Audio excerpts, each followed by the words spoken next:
lagi di channel Cemi Tamagotchi. Kali ini aku mau sharing tentang promil yang aku sama suamiku pernah lakuin. Nah, kalau udah lihat intro video ini kan berarti udah tahu ya kalau aku sama suami udah punya anak. Nama anak kita tuh Kenzi, dan bulan depan Kenzi umurnya 1 tahun. Nah, untuk dapetin Kenzi itu kita sempat promil selama 3 tahun. Nah, ini aku mau sharing tentang promil kita dari awal merit sampai akhirnya kita bisa dapetin Kenzi. Kalau nanti ini kepanjangan mungkin aku akan bagi cerita ini jadi beberapa part, tapi kalau misalnya ternyata aku nggak ceritanya terlalu panjang, mungkin akan langsung jadi 1 part aja gitu. Nah, sebenarnya sharing-sharing ini udah pernah aku tulis di blog aku. Nanti aku tulis di di kolom description untuk link blognya kalau mau yang baca untuk detailnya. Nah, mungkin juga aku nanti bakal sambil lihat-lihat di blog aku karena mungkin aku agak-agak lupa karena ini udah promilnya udah 3 tahun yang lalu. Aku hamilnya tahun lalu 2019 pas anniversary 3 tahun itu pas aku hamil Kenzi. Nah, aku nikah sama suami aku tuh di bulan Maret 2017. Terus karena kita memang udah telat merit ya, maksudnya kita udah cukup umur banget. Nah, kita emang pas merit tuh plannya pengen langsung punya anak. Nah, waktu 3 bulan kita merit itu kan kita masih belum belum ada tanda-tanda bahwa aku hamil. Nah, akhirnya aku inisiatif ajak suami untuk cek ke dokter gitu. Sebenarnya lebih ke cek kalau aku nggak ada masalah, suami nggak ada masalah, ya udah kita santai aja, kita tunggu dikasihnya kapan. Tapi kalau misalnya ternyata aku atau suami ada masalah, kita bisa prepare dari jauh-jauh hari. Jadi dari awal-awal kita udah bisa, misal kalau ada masalah kita bisa langsung obatin atau kita bisa terapi apa gitu untuk nyembuhin. Jangan sampai kita udah kasihkan nikah terus kita nggak hamil. Nah itu malah makin telat kan nanti penanganannya gitu. Akhirnya setelah diskusi suami oke, akhirnya kita bikin janji sama dokter kandungan di Rumah Sakit Mitra Keluarga Depok. Untuk dokternya aku nggak akan cerita di sini. Kalau mau lebih detailnya nanti bisa cek di blognya aja. Aku 3 bulan merit, bulan Juni itu aku sama suami kontrol ke Rumah Sakit Mitra Keluarga Depok yang dekat dari rumah. Itu kita konsul sama SPOG di sana. Pas kita datang agak kikuk juga kan ditanyain kenapa. Terus aku sama suami akhirnya cerita bahwa kita mau promil.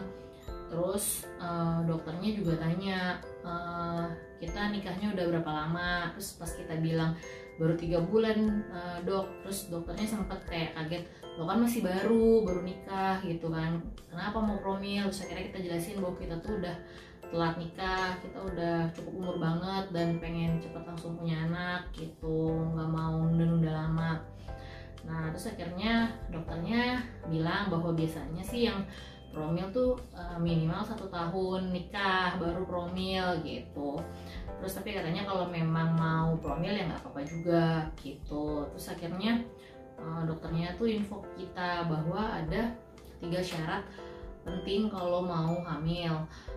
Pertama itu seingat aku tuh wanitanya harus subur gitu, jadi nggak ada masalah dengan wanitanya, kondisi kantong rahimnya juga baik, datang bulannya juga baik. Yang kedua tuh datang bulannya juga baik. Terus yang ketiga itu sperma cowoknya yang untuk membuat untuk biar yang ke pembuahan perempuannya itu jadi kan berarti sperma laki-lakinya tuh harus bagus, baik bentuk, ukuran, sama kecepatannya. Jumlah, ukuran sama bentuk, jumlah, ukuran sama bentuk. jumlah pergerakan sama bentuknya spermanya suami itu harus bagus gitu untuk bisa jadi calon janin gitu, calon anak gitu kan. Nah makanya terus dokternya nanya kan siklus haid aku baik nggak, terus aku bilang siklus haid aku baik, cuman aku biasanya datang bulannya tuh waktunya pendek-pendek, kayak misalnya cuma 3 hari doang, 3 hari udah selesai gitu. Tapi tiap bulan pasti aku datang bulan. Terus dokternya info bahwa oke, datang bulannya berarti baik. Berarti kita masuk ke tahap kedua. Tahap keduanya itu bahwa kita harus cek dulu saluran tuba sel telur aku baik atau enggak. Nah untuk ngeceknya itu harus HSG. Nah biasanya dokter bilang yang lakuin HSG itu yang biasanya udah nikah 1 tahun. Tapi terserah kitanya siap atau enggak, atau mau atau enggak. Nah situ aku bilang ya udah nggak apa-apa dok, aku mau HSG gitu. Akhirnya aku dikasih surat pengantar untuk HSG, dan suami aku juga dikasih surat pengantar untuk tes sperma. Nah karena di Rumah Sakit Mitra Keluarga Depok tuh nggak ada tes buat tes sperma, akhirnya dikasih surat rujukan tes sperma ke Prodia. Nah waktu itu suamiku tesnya di Prodia Bogor, karena waktu itu masih tugasnya kantornya di Bogor, jadi yang dekat di Bogor, dia ngambil Prodia yang di sana. Nah terus akhirnya aku dijadwalin tes HSG. Setelah dari dokternya aku ke ruang radiologi bikin ngasih surat pengantar, terus dikasih kertas gitu bahwa harus HSG itu 9 sampai 11 hari setelah datang bulan pertama gitu. Jadi aku ketika datang bulan hari pertama itu aku diharuskan telepon ke bagian radiologi untuk bikin janji, nanti dihitungin sama dia berarti hari ke-9-nya tuh tanggal berapa itu aku harus datang buat HSG gitu. Karena 1 hari itu di Rumah Sakit Mitra Keluarga Depok cuman bisa 2 orang aja atau 2 jadwal aja HSG per harinya gitu. Jadi antara hari ke-9, 10 sama ke-11. Nah waktu itu aku langsung dijadwalin di hari ke-9 setelah datang bulan hari pertama. Nah untuk proses HSG-nya itu nanti bisa baca di blog aku aja. Nah setelah aku HSG itu hasil HSG aku tuh baik, lancar, jadi nggak ada saluran yang terhambat gitu. Jadi di saluran sel telur aku baik, jadi dari dokter bilang di akunya nggak ada masalah. Nah terus akhirnya suamiku ke tahap ketiga kan, suamiku tes sperma di Prodia Bogor. Nah waktu itu tuh suamiku bikin janji juga, terus dia datang tes spermanya pagi sebelum masuk kantor, terus hasil tuh bisa diambil sorenya. Nah waktu itu tuh cukup kaget banget, cukup shock gitu, terutama buat suami aku sih. Waktu itu masih inget banget waktu itu ayah nelpon gitu terus ngasih tahu hasilnya, terus ya ayah nangis ya, terus aku juga nangis sih gitu. Terus ya cukup shock gitu karena hasilnya kurang baik. Waktu itu hasilnya Astenoteratozospermia. Berapa persen sih ya? 98 ya? Hasilnya bentar aku cek tuh, teratozospermia. Astenoteratozospermia itu 98%. Ya hasil kesimpulan spermatologinya Astenoteratozospermia 98%. Nah itu si ayah nangis, nelfon terus kan, ya pastilah ya buat cowok semua pasti kayak gitu kan, bikin tertekan gitu kan. Cuma waktu itu aku kayak nenangin, udah ya nggak apa-apa, kita sama-sama ngadepin ini bareng-bareng. Terus kita cari dokter, kita cari solusinya bareng-bareng gitu. Terus akhirnya pas udah dapat hasil yang dari lab Prodianya, kita balik lagi kan kontrol ke dokter SPOG yang di Mitra Keluarga Depoknya itu. Nah terus pas kesana kata dokternya, oh ini berarti harus berobat untuk yang masalah spermanya. Nah ini berobatnya ke dokter androlog gitu, sedangkan di Mitra Keluarga Depok tuh gak ada androlog, jadi dokternya ngerujuk kita buat ke dokter androlog gitu, ngasih surat referensi, surat rekomendasi buat kita kontrol ke dokter androlog. Tapi untuk dokternya sendiri dibebasin ke kita mau nyari kemana gitu. Ya udah, akhirnya waktu itu kita pulang, dikasih vitamin, oligocare sama apa ya waktu itu, lupa. Waktu itu dikasih Ovacare sama oligocare doang dari Rumah Sakit Mitra Keluarga Depok buat aku sama suami gitu kan. Jadi kita minum obat itu untuk vitamin kita berdua. Nah terus pas sampai rumah aku langsung tuh searching cari dokter androlog yang bagus, terus yang dekat sama lokasi tempat kita tinggal. Nah waktu itu aku ketemu salah satu dokter androlog. Nah itu dia prakteknya di Puri Cinere, Hermina Depok, sama di Fatmawati. Kalau Fatmawati itu dia prakteknya Senin sampai Jumat tapi pagi jam 7. Terus cuman kita karena mikir Fatmawati pasti ramai banget, penuh kan waktu itu, jadi kita kayaknya nggak memungkinkan gitu. Terus waktu mau Hermina, terus galau lagi antara Hermina Depok sama Puri Cinere. Dokternya sama nih, cuman rumah sakitnya tarifnya beda, terus galau lagi sama harganya. Terus akhirnya kita tapi jadwalnya yang cocok sama kita itu di Puri Cinere. Yaudah akhirnya kita yaudahlah nggak apa-apa, kita ke Puri Cinere, toh Puri Cinere juga lebih dekat dari rumah kita ketimbang Hermina Depok. Yaudah akhirnya kita bikin janji sama dokter androlognya yang di Puri Cinere. Nah pas ketemu udah tuh itu bulan Juni akhir 2017, nggak lama setelah pokoknya kita kontrol dari Mitra Keluarga Depok. Nah itu dicek tuh suamiku ada varikokel atau enggak gitu kan, dicek semuanya, terus dilihat hasil labnya. Nah terus sama dokternya dikasih obat lagi. Aku lupa untuk obatnya, nanti kalian bisa cek di blog aku. Nah itu dikasih obat 2 jenis, itu disuruh untuk konsumsi selama 1 bulan. Jadi dijadwalin sampai 1 bulan ke depan itu setiap hari harus rutin diminum.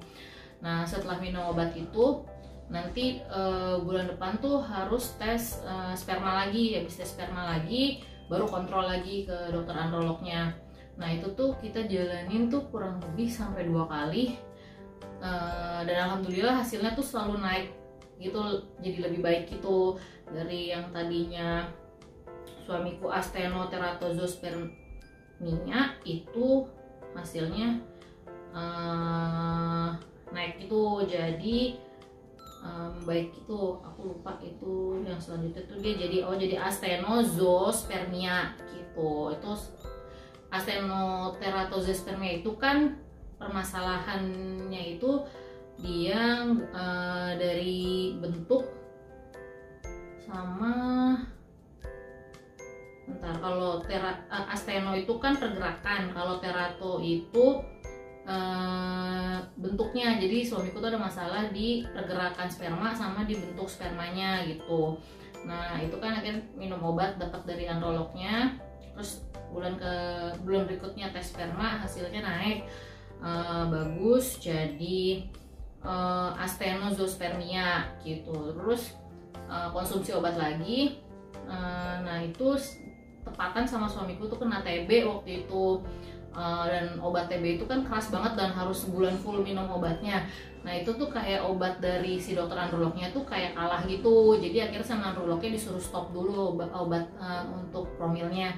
Jadi benar-benar suruh tuntasin TB-nya dulu, obat TB-nya dulu, baru nanti lanjutin promil lagi. Nah selama stop obat yang dari androlog itu, kita sempat banyak minum obat-obat vitamin. Itu sih rekomendasi dari teman-teman yang juga kena kasus masalah sperma juga kayak suami aku gitu, yang terus akhirnya berhasil. Nah untuk obatnya juga bisa cek di blog, tentu aku tulis di bawah ya, aku lupa nama obatnya. Nah itu kita coba tuh beli obat-obatnya, harganya lumayan sih, tapi ya karena emang niat kita udah sama-sama lurus mau program hamil ini gitu, jadi ya udah kita konsumsi obatnya dan kita saling ingetin terus setiap hari udah minum obatnya belum, karena bener-bener obatnya itu harus diminum setiap hari. Jadi misalnya kayak 30 hari dan harus diminum setiap harinya. Ada yang sampai yang pagi, siang, sore itu harus diminum gitu. Jadi itu kita saling ngingetin buat minum obatnya, yang sampai bolong-bolong. Nah terus akhirnya kita konsumsi vitamin-vitamin yang direkomendasi sama temen, sampai akhirnya bulan Oktober, dari Juli November kan tuh kita stop konsultasi. Nah di bulan November itu kayak kita balik lagi ke androlog tuh, ke dokter yang di Puri Cinere. Nah itu dokter ngasih referensi lagi untuk tes sperma lagi. Nah pas tes sperma yang sebelum konsultasi itu, alhamdulillah naik lagi, membaik lagi kondisi sperma suami aku. Dari tadi astenozospermia jadi teratozospermia gitu. Nah mulai membaikkan, tapi masih belum normal juga. Nah akhirnya dokter tetap ngasih vitamin yang sama untuk dikonsumsi sebulan ke depan. Nah disitu kan kita udah mulai titik jenuh tuh, udah 6 bulan minum obat yang kayak gitu terus. Membaik sih, kita juga sebenarnya masih bingung waktu itu pas di bulan November itu membaiknya sebenarnya karena vitamin yang kita minum dari rekomendasi teman atau emang dari obat yang dikasih sama androlognya. Tapi kita positif aja ya, ikhtiar ya, mungkin dari kedua obat itu berdampak baik buat kita.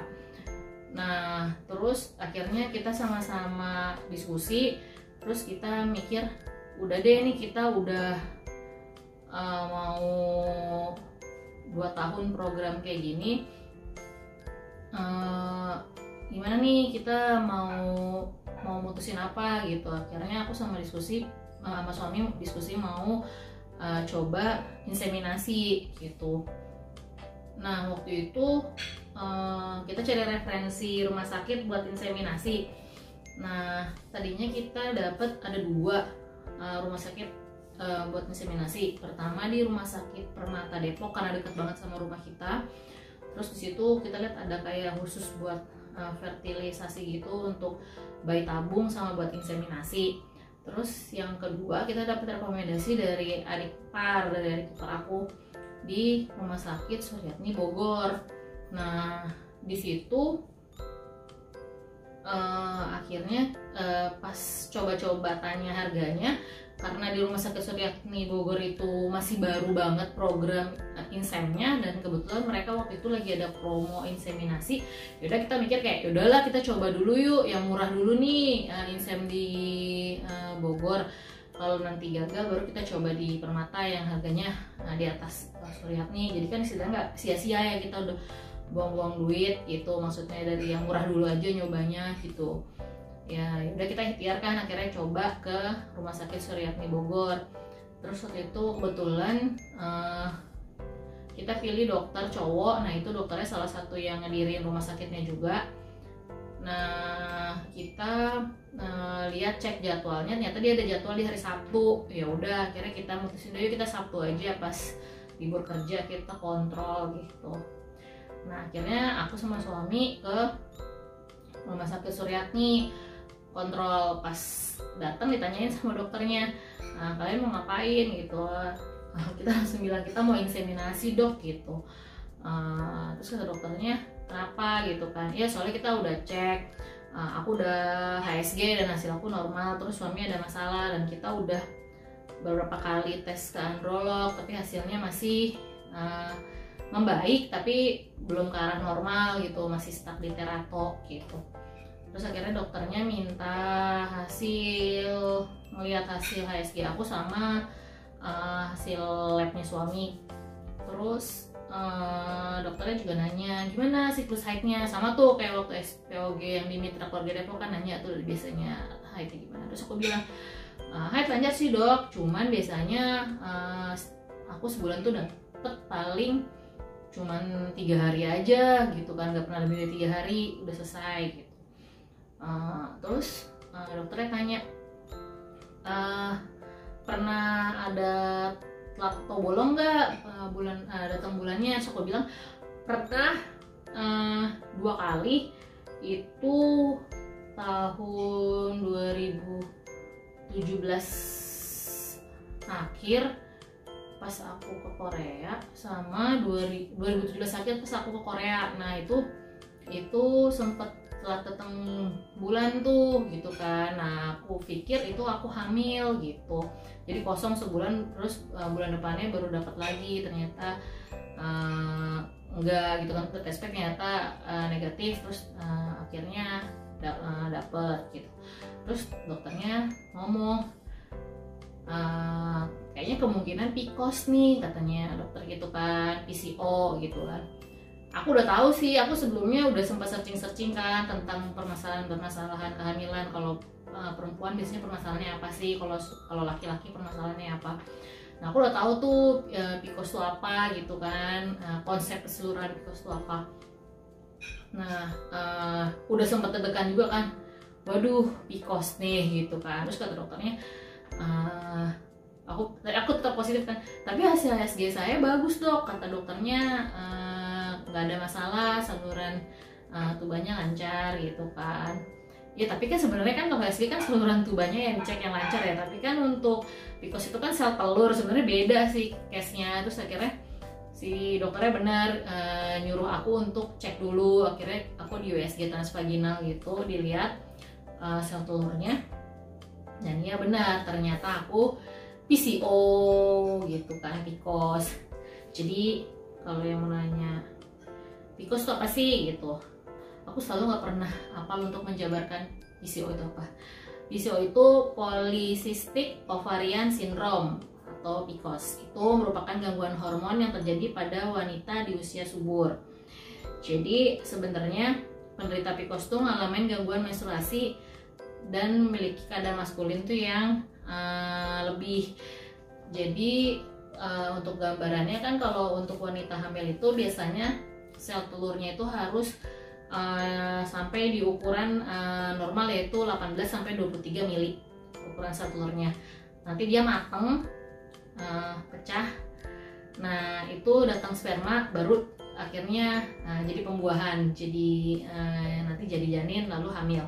Nah kendalanya untuk yang wanita-wanita PCOS itu sel telurnya banyak nih, tapi ukuran dia kecil-kecil, nggak ada yang mencapai ukuran 18 sampai 23 mm. Jadi nanti sel telurnya itu nggak bisa besar kan, karena nggak bisa besar kan nggak bisa pecah dan nggak bisa dibuahin. Makanya wanita itu yang penderita PCOS itu sulit untuk hamil, tapi bukan berarti nggak bisa hamil. Jadi ada beberapa treatment untuk wanita-wanita PCOS untuk bisa hamil gitu. Nah pas dibilang iya aku PCOS, langsung jeder banget kan, dari langsung kayak aduh gitu. Setelah hampir 3 tahun promil, concernnya cuman fokus ngobatin suami dan positif bahwa aku normal, aku baik-baik aja. Pas sudah mau 3 tahun malah baru dikasih tahu kalau aku ada PCOS. Itu kayak ya gue mulai lagi dong dari nol gitu kan. Kayak udah ya ngedown banget terus. Akhirnya sama suami kayak di support gitu, ya udah tenang, gantian gitu, kayak udah kita ngelewatin ini sama-sama, pasti bisa. Sebelumnya juga kan kita udah ngelewatin ya masalah kemarin bareng-bareng gitu. Terus akhirnya ya udah dengerin penjelasan dari dokternya. Terus kata dokternya yaudah yuk ini kalian treatment dulu si PCOS-nya. Jadi treatment dulu si PCOS-nya, nanti sampai dibantu sama obat sampai sel telur, kita lihat sel telurnya bisa membesar atau enggak. Nah kalau bisa membesar, nanti baru kita cek sekaligus sambil jalan dicek juga sperma suaminya, coba ke washing sperma gitu. Jadi spermanya dicuci, jadi bukan kayak cek sperma doang lagi, tapi ke tahap yang lebih detail, itu ngecuci sperma suaminya buat ngecek. Kalau di atas, aku lupa, kalau di atas 4000 berarti itu spermanya normal. Tapi kalau misalnya antara 2000 sampai 4000 si spermanya setelah dicuci itu kemungkinan insem. Tapi kalau di bawah 2000 itu bayi tabung gitu. Nah yaudah akhirnya suamiku dijadwalin buat washing sperma. Nah akunya dijadwalin untuk treatment PCOS-nya. Nah treatment pertama yang harus dilakukan sama aku pas treatment PCOS itu adalah diet.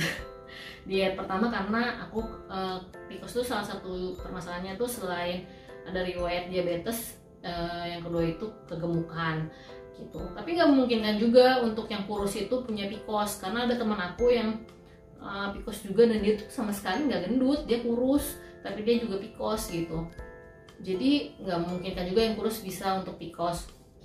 Nah, karena aku emang kegendutan, jadi aku disuruh diet dulu sama dokternya untuk nurunin 10% dari berat badan aku. Waktu itu berat badan aku tuh kurang lebih 83 kilo waktu pas konsultasi. Jadi aku harus nurunin sekitar 8-9 kilo selama seminggu atau 2 minggu ya.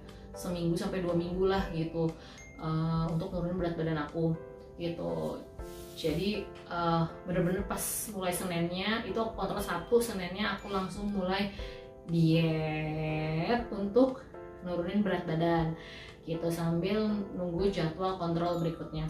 Nah, sambil diet itu aku sambil dikasih obat untuk memperlancar haidnya, jadi biar siklus haidnya bagus gitu. Jadi waktu itu kita tuh kontrol kan hamil dari 2017 tuh. Kontrol kehamilan dari 2017 sampai 2018 kita kontrol di Suryatni itu Desember 2018. Nah, kontrol di Desember 2018 itu treatment kan, minum obat untuk pelancar haidnya, dikasih 10 tablet seingat aku, 10 tablet obat, terus sambil diet. Nah, terus dijadwalin sama dokternya pas datang bulan hari kedua itu aku harus kontrol. Kan aku tuh datang bulan hari kedua aku datang kontrol. Nah, pas datang kontrol tuh dicek si sel telurnya. Nah, pas dicek itu sel telur aku di rahim kanan sama di rahim kiri itu waktu itu ada banyak banget, ada lumayan banyak gitu, cukup banyak lah. Dokternya itu cek sel telur aku yang di rahim kiri itu ada 7 sel telur dan yang sebelah kanan tuh ada 5 sel telur. Nah, tapi di rahim bagian yang kanan itu, yang kanan cuma ada 4 sel telur yang ukurannya sesuai waktu itu. Nah, yang sisanya tuh kayak cuma 0,0 mili gitu, jadi nggak sesuai standar ukurannya gitu.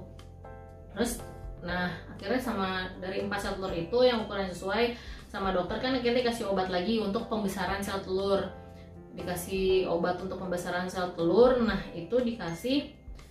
itu aku disuruh datang 10 hari setelah aku konsultasi itu gitu. Nah, untuk dicek lagi apakah dari 4 sel telur yang sesuai ukuran tadi itu membesar sesuai ukuran standar atau enggak gitu. Nah, akhirnya aku datang kan kontrol lagi 10 hari kemudian sama suami aku. Nah, pas cek itu ternyata sel telur aku yang sesuai ukuran cuma 1 dari 4. Dari tadinya 7 sama berapa tadi itu? 7 sama 5 ada 12 yang sesuai ukuran pas lagi datang bulan tuh cuma 4. Pas 4 dikasih obat untuk pembesaran sel telur yang sesuai ukuran cuma 1. Jadi tuh kayak ya udahlah itu kita coba aja gitu, nggak cuma 1 sel telur. Nah, waktu itu hasil sperma suami aku kebetulan pas banget 4.000 dan itu di batas normal. Jadi waktu itu dokter promil kita tuh bilang ini hasilnya normal gitu, wosik spermanya, jadi kalian nggak perlu insem gitu. Jadi karena hasil spermanya normal, jadi ngobatinnya PCOS-nya aja dulu. Abis ngobatin PCOS nanti treatmentnya pakai promil yang normal, jadi nggak usah insem atau bayi tabung karena hasil spermanya normal. Jadi itu bener-bener kayak lega banget sih. Akhirnya setelah treatment suami aku jadi normal, permasalahannya jadi tinggal di aku yang PCOS gitu. Tapi yaudah kita coba nyelesain masalah satu-satu. Nah, dari 1 sel telur tadi akhirnya untuk dokter promilnya aku kasih tau aja namanya dokter Alfadri. di RS Bunda Suryatni. Nah itu dokter Alf itu nyaranin kita ada 2 pilihan waktu itu. Ini telurnya cuma ada 1 nih yang sesuai ukuran dan kebetulan sperma suami aku normal. Nah kalian mau pecah sel telur atau normal aja gitu. Nah kita tanyakan penjelasannya, bedanya apa, terus prosesnya gimana. Nah kalau pecah sel telur itu, jadi sel telurnya udah matang nih, udah sesuai ukuran, itu kayak disuntik biar dia dipaksa pecah. Jadi pas sepecah nanti berhubungan suami istri, nanti otomatis 24 jam setelah dipecahin sel telurnya disuruh berhubungan suami istri. Nah itu kemungkinan berhasilnya lebih tinggi. Nah kalau yang nunggu si sel telur pecah itu kan kita nggak bisa tahu dia pecahnya kapan ya, bisa jadi sekarang, bisa jadi besok gitu. Nah kita nggak mau ngambil resiko kan, emang karena cuma sel telur yang sesuai ukurannya cuma 1. Yaudah dok, kita pecah sel telur aja gitu kan, yang kemungkinan berhasilnya lebih besar. Ini kita proses promilnya normal ya, kita nggak insem, nggak bayi tabung.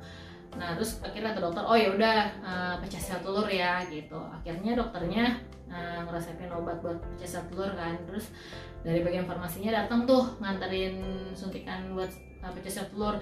Terus aku udah siap gitu, posisi USG transvaginal gitu kan buat dipecahin sel telurnya. Terus pas dokter Alf mau nyiapin suntikannya, ternyata alatnya itu ganti, beda gitu si suntikan pecah sel telurnya. Terus dokternya tanya ke bagian farmasi, loh kok ini beda sih? Oh ya dok, yang lama lagi habis, terus ini datang yang baru tapi dari perusahaan yang sama.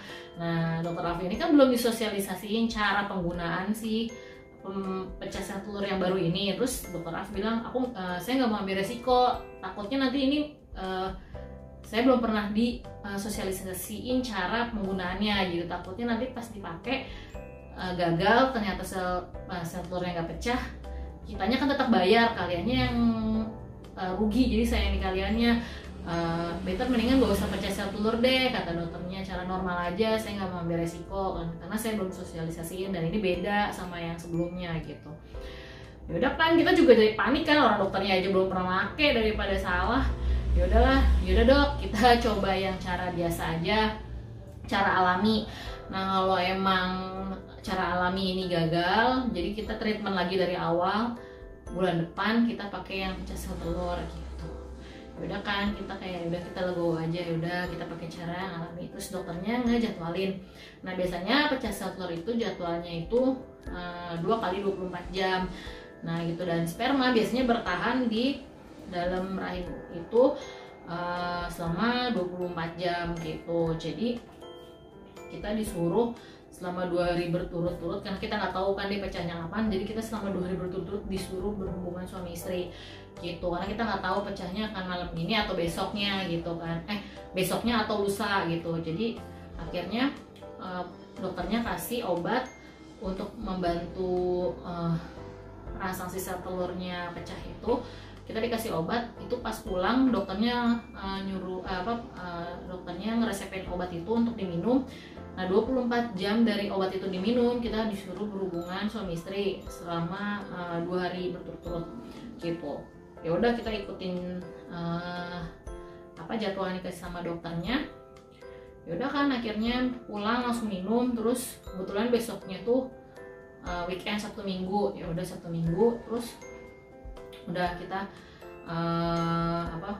ngikutin aturan dokter. Nah dokter Alf tuh bilang, seminggu atau 7 hari atau seminggu setelah 2 hari berhubungan suami istri itu langsung tes pack aja gitu.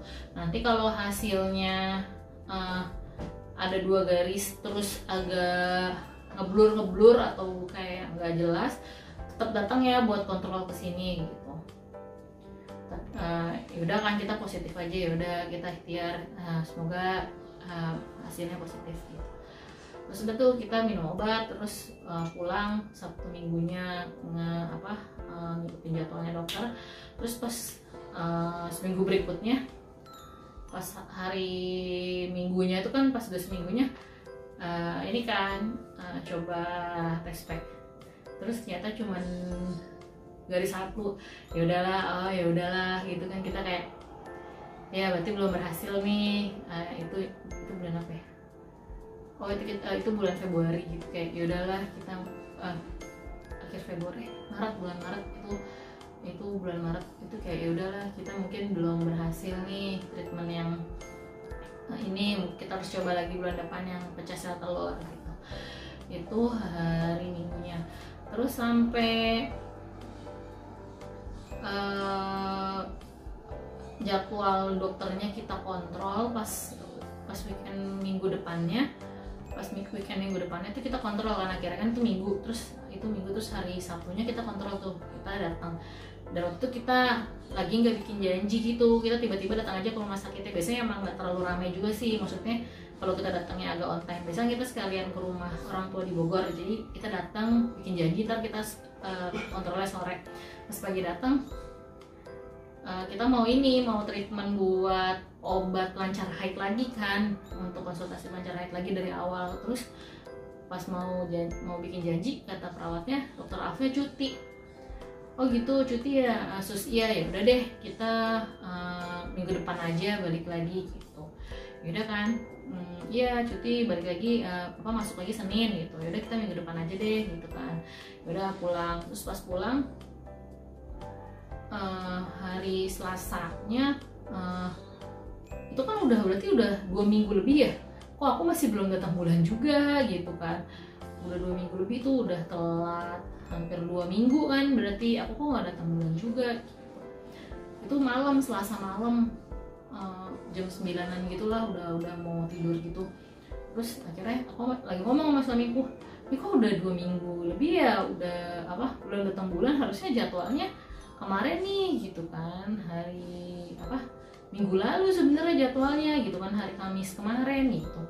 Terus yaudah coba aja tes pack lagi gitu kan. Akhirnya ada sisa 1 tuh tes pack, yang waktu minggu sebelumnya pas tes pack kan sempat beli 2, tapi itu sisa 1, baru pakai 1 kan. Terus kayak udah iseng tuh malamnya ngetes pack jam 9 malam.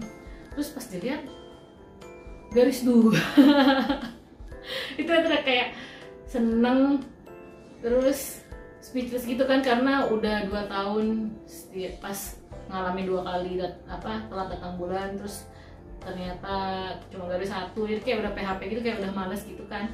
Terus pas lagi yang itu 2 garis gitu kan, kayak ini bener nggak sih gitu kan. Terus keluar kan, ngasih tahu suami, terus suami kayak yang kaget juga gitu kan. Tapi kita kayak antara percaya nggak percaya gitu. Terus kayak masih sih, padahal kan minggu lalu kan pas disuruh sama dokter cek cuma 1 kan gitu. Udah nggak apa, coba kita beli tes pack yang lain gitu, kita penasaran kan, takut salah. Terus akhirnya malam-malam tuh jam 11 sih, suami aku langsung keluar ke apotek yang 24 jam nyari tes pack lagi. Dia beli 4 jenis tes pack gitu, 4 jenis tes pack, tapi yang dipakai 4 jenis tes pack lah pokoknya. Yang dipakai itu malam itu cuman 2 lagi kita pakai buat paginya kan, katanya tes kehamilan yang paling baik itu pas pagi kan, karena urinnya tuh paling bagus buat tes pas pagi. Nah ya udah, akhirnya malam itu dipakai 2 buat tes lagi. Dan yang 2 itu beneran 2 garis juga gitu, cuman satunya malah yang pas tes keduanya agak samar, yang ketiganya jelas lagi. Kita kayak speechless gitu kan. Terus aku sempat foto, terus nanya ke mama sama ke adikku kan, wah itu beneran, itu nggak positif gitu kan. Cuma kita kan masih yang nggak mau terlalu berharap tinggi gitu kan, takutnya salah atau gagal gitu kan. Udah akhirnya kita kayak yaudah, kita jangan terlalu happy dulu, besok kita langsung kontrol ke dokter Alf gitu. Langsung tuh hari Rabunya kita ambil cuti gitu, izin ke kantor buat kontrol. Ya udah akhirnya kontrol tuh langsung kita yang pagi, jadwal pagi ke dokter Alf. Udah kontrol, pas kontrol ya itu, terus kata dokternya ya alhamdulillah hamil gitu kan. Tapi kita kayak nggak boleh happy dulu, karena itu kita baru telat 6 minggu gitu. Jadi dan itu tuh masih kayak kantong doang dan belum kelihatan isinya gitu kan. Nah dokter Alf tuh kayak ngasih tahu bahwa mungkin aja kan bisa jadi kayak kehamilan yang hamilan kosong gitu yang nggak ada janinnya, atau hamil di luar rahim gitu. Jadi disuruh jaga kandungan dulu, nanti balik kontrol lagi pas 2 minggu ke depan. Jadi pas kehamilan 8 minggu balik lagi kontrol, biasanya pas kehamilan 8 minggu tuh baru kelihatan ada janinnya gitu. Ya udah akhirnya kita pulang dikasih obat untuk vitamin buat aku. Ya happy, cuman kita masih tahan dulu pokoknya sampai benar-benar jelas bahwa ada janin dalam kandungan aku gitu. And finally pas 8 minggu balik lagi kontrol ke dokter Alf, beneran deh itu baru kelihatan janinnya. Terus sama dokter Alf disetelin azan, terus itu kayak merinding gitu, terus kayak langsung wah gitu. Akhirnya hamil juga setelah 3 tahun, hampir 3 tahun waktu itu, pas banget 3 tahun itu Maret 2019, apa ya, 2017, 18, 19, 2 tahun ya, pas 2 tahun nikah, pas banget dikasih tahu bahwa aku hamil. Itu kayak happy banget gitu kan, kayak ya seneng lah gitu, penantian kita, program kita bener full 2 tahun terbayarkan gitu, dan dengan program normal. Jadi ya bonus gitu kan. Aku yang PCOS dan suami yang dari Astenoteratozospermia aja. Kalau dengan kekuasaan Allah Subhanahu wa Ta'ala, akhirnya kita bisa hamil, dan finally lahirlah Kenzi di Oktober 2019. Kenzi barusan bangun nangis minta susu. Nah ya itulah paling cita-citanya. Jadi akhirnya setelah perjuangan kita yang tadinya aku normal, suami bermasalah dengan Astenoteratozospermianya, terus fokus pengobatan ke suami, terus suami akhirnya normal, and then akunya yang kena PCOS, terus terapi ke akunya. Akhirnya alhamdulillah banget kita berdua bisa melewati itu semua bareng-bareng selama 2 tahun, dan promil kita berhasil. Nah cuman waktu itu karena aku PCOS, itu apa ya, setelah tahu hamil itu aku sempat disuruh bed rest dulu sama dokter. Terus aku juga dikasih obat buat penguat rahim sampai hamil 4 atau 5 bulan gitu. Jadi aku sekitar 4-5 bulan itu aku masih kontrol di dokter Alf, itu si penguat rahim. Itu lumayan juga sih kontrolnya, jadi setiap kontrol ke Bogor, padahal dari rumah ke Bogor tuh kayak lumayan jauh juga. Nah itu, setelah hamil ke bulan ke-6 baru aku pindah dokter kandungan ke Depok, ke Mitra Keluarga Depok lagi. Aku ganti dokter. Waktu itu aku coba cari-cari dokter yang pro normal, dan aku dapat dokter ini di Rumah Sakit Mitra Keluarga Depok. Nah di hamil bulan ke-6 itu aku pakai dokter ini di sana, di Mitra Keluarga Depok, dan kebetulan di cover asuransi suami juga di situ gitu. Tapi tetap sih, maksudnya dokter Alf itu paling berjasa untuk promil kita. Sebenarnya perjuangan yang paling berat untuk promil itu apa ya, di waktu suami juga itu, karena kayaknya paling panjang dari 2017 sampai ke 2018 kan, itu dari akhir itu promilnya. Terus yang aku sih paling berat, dietnya nggak terlalu berat sih, soalnya dietnya enak, minum jus gitu, diet detox. Nanti mungkin aku bikin part bisa kali ya untuk diet detoxnya. Itu lumayan cepet juga, aku turun kurang lebih berapa ya, gak sampai 8 kilo sih, tapi kayak dalam waktu semingguan itu kayak ada 10 kilo kok, ada 10 kilo turunnya waktu itu. Lumayan banyak turunnya itu, karena cepet banget emang namanya diet detox. Itu aku juga cari di YouTube gitu waktu itu gitu. Nah itu minumnya jus gitu, nanti aku bikin video terpisah. Nah ini sih yang paling berat tuh kayaknya obat yang buat PCOS-nya deh, itu karena salah satu obatnya itu dapat obat metformin. Nah itu aku tahu kan, ini kayaknya obatnya kenal nih, obat metformin gitu kan. Nah, metformin itu obat yang biasa dipakai sama orang yang kena diabetes. Kebetulan kan ayahku diabetes juga, diabetes jantung gitu, komplikasi lah gitu. Nah, aku ngambil obatnya kan aku tahu tuh ada obat metformin, dan kalau nyiapin obat pagi siang sorenya dia ada metformin. Aku tahu wah dapat obat metformin. Dia sih memang kan karena biasanya gejala PCOS tuh gangguan hormonnya tuh mirip-mirip sama kayak orang kena diabetes gitu. Jadi dikasih obatnya metformin. Dan yang parah banget sih metformin tuh obatnya bikin mual gitu, kayak gak enak banget lah rasanya di badan gitu. Nah itu kan pas setelah aku PCOS aku juga kayak sempet drop banget. Nah itu aku sempet pernah ingat teman kuliah aku pernah ada yang posting bahwa dia PCOS fighter gitu kan, terus dia sempat keguguran, terus dia ternyata dia PCOS, terus akhirnya dia sampai berhasil punya anak, dan sekarang anaknya udah 4 tahun kalau nggak salah umurnya.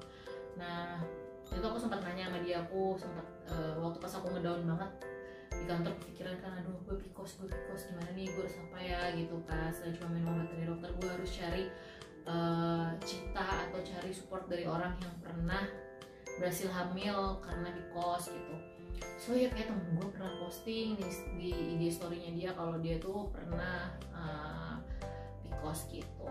Terus PCOS survivor lah, dia udah berhasil melewati masalah PCOS-nya dia. Terus akhirnya WhatsApp ke dia, terus kira cerita, lu PCOS juga Cam gitu kan. Iya gue PCOS nih, gue lagi down banget. It's okay dia bilang gitu kan, gue juga PCOS gitu waktu itu, dan gue dikasih obat ini.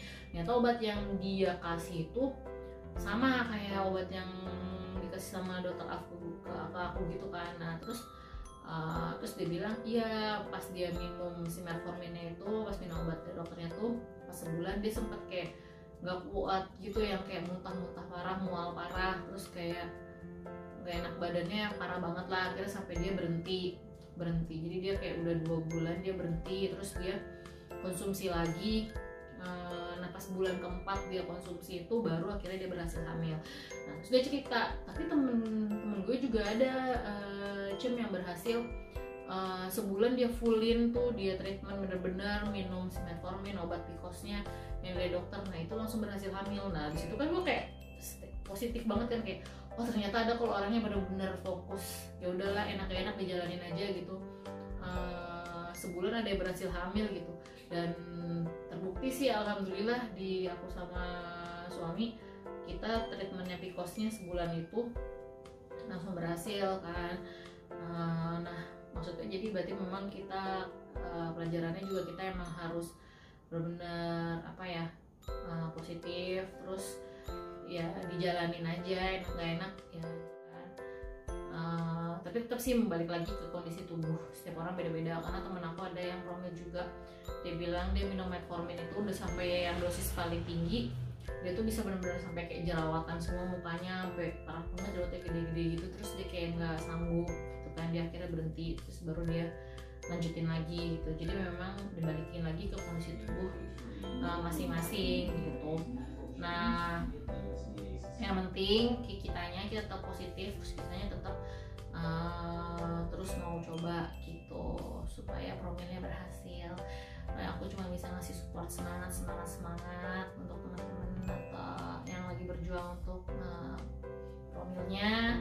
Terus buat teman-teman yang PCO fighter, PCOS fighter, semuanya semangat buat berjuang. Aku pun sekarang setelah mungkin nanti nyusulin Kenzi, udah setelah nyapi Kenzi mungkin ya, kalau dia udah moga-moga sih sampai 2 tahun setelah nyapi, aku juga mungkin harus mulai diet PCOS lagi untuk supaya biar tubuhnya gak over lagi. Jadi biar nanti pas mau promil lagi buat anak kedua gak terlalu berat gitu. Mulai lifestyle-nya harus dirubah untuk teman-teman yang PCOS. Dan buat teman-teman yang suaminya teratozospermia, asteno, zoospermia juga tetap positif bahwa tetap bisa kok gitu. Yang penting ikutin aja aturan dari dokter. Kalau mau konsultasi ke androlog silahkan untuk lebih detail lagi tahu kondisi suaminya. Terus biasanya sih pasti larangannya nggak boleh ngerokok. Jadi kalau suaminya ngerokok mungkin suruh pelan-pelan dikurangin ngerokoknya, terus makan makanannya dijaga juga. Itu sih beberapa info dari dokter untuk kita konsultasi. Kita benar-benar disuruh diet sama jaga makanan juga gitu. Paling itu aja sharing dari aku dan suami. Buat teman-teman kalau ada yang mau tanya-tanya bisa langsung komen di bawah atau bisa DM aku di Instagram aku di @cemitamagotchi gitu. Segitu aja sharing aku kali ini, semoga bermanfaat. Sampai jumpa di video selanjutnya. Dadah.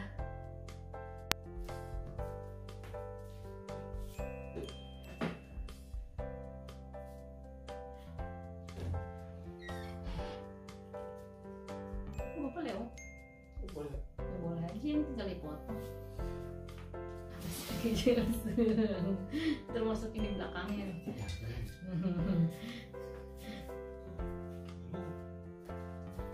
Tutup lagi.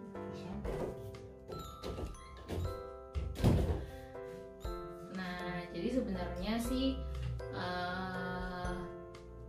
semuanya sih sebenarnya enak nggak enak ya, cuman kembali kitanya. Kalau emang kitanya positif terus niat kita emang benar-benar buat promilnya itu besar, ya udah enak nggak enak kita jalanin gitu kan.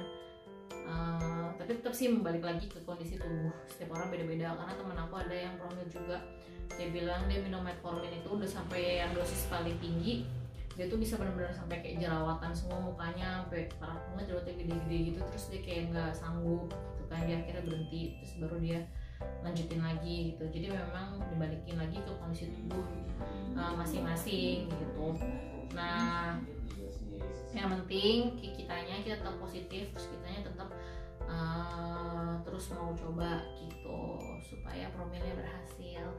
Nah, aku cuma bisa ngasih support semangat untuk teman-teman atau yang lagi berjuang untuk promilnya.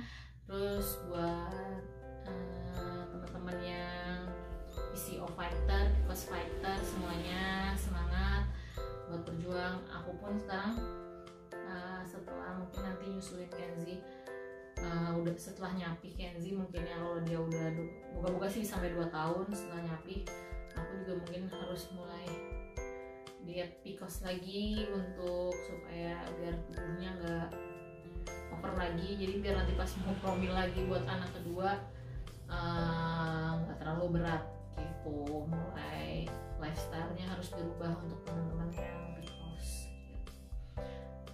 Dan buat teman-teman yang suaminya teratozospermia, asteno, zoospermia juga positif, bahwa bisa kok gitu. Yang penting ikutin aja aturan dari dokter. Kalau mau konsultasi ke androlog silahkan untuk lebih detail lagi tahu kondisi suaminya. Terus biasanya sih pasti larangannya nggak boleh ngerokok. Jadi kalau suaminya ngerokok mungkin suruh pelan-pelan dikurangin ngerokoknya, terus makan makanannya dijaga juga. Itu sih beberapa info dari dokter untuk kita konsultasi. Kita benar-benar disuruh diet sama jaga makanan juga gitu. Paling itu aja sharing dari aku dan suami. Buat teman-teman kalau ada yang mau tanya-tanya bisa langsung komen di bawah atau bisa DM aku di Instagram aku di @cemitamagotchi gitu.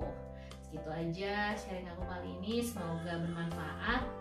Sampai jumpa di video selanjutnya. Dadah.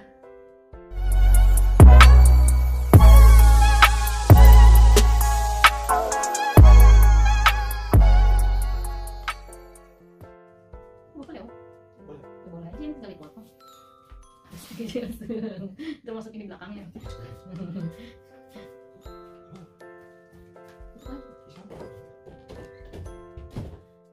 Aku hamil.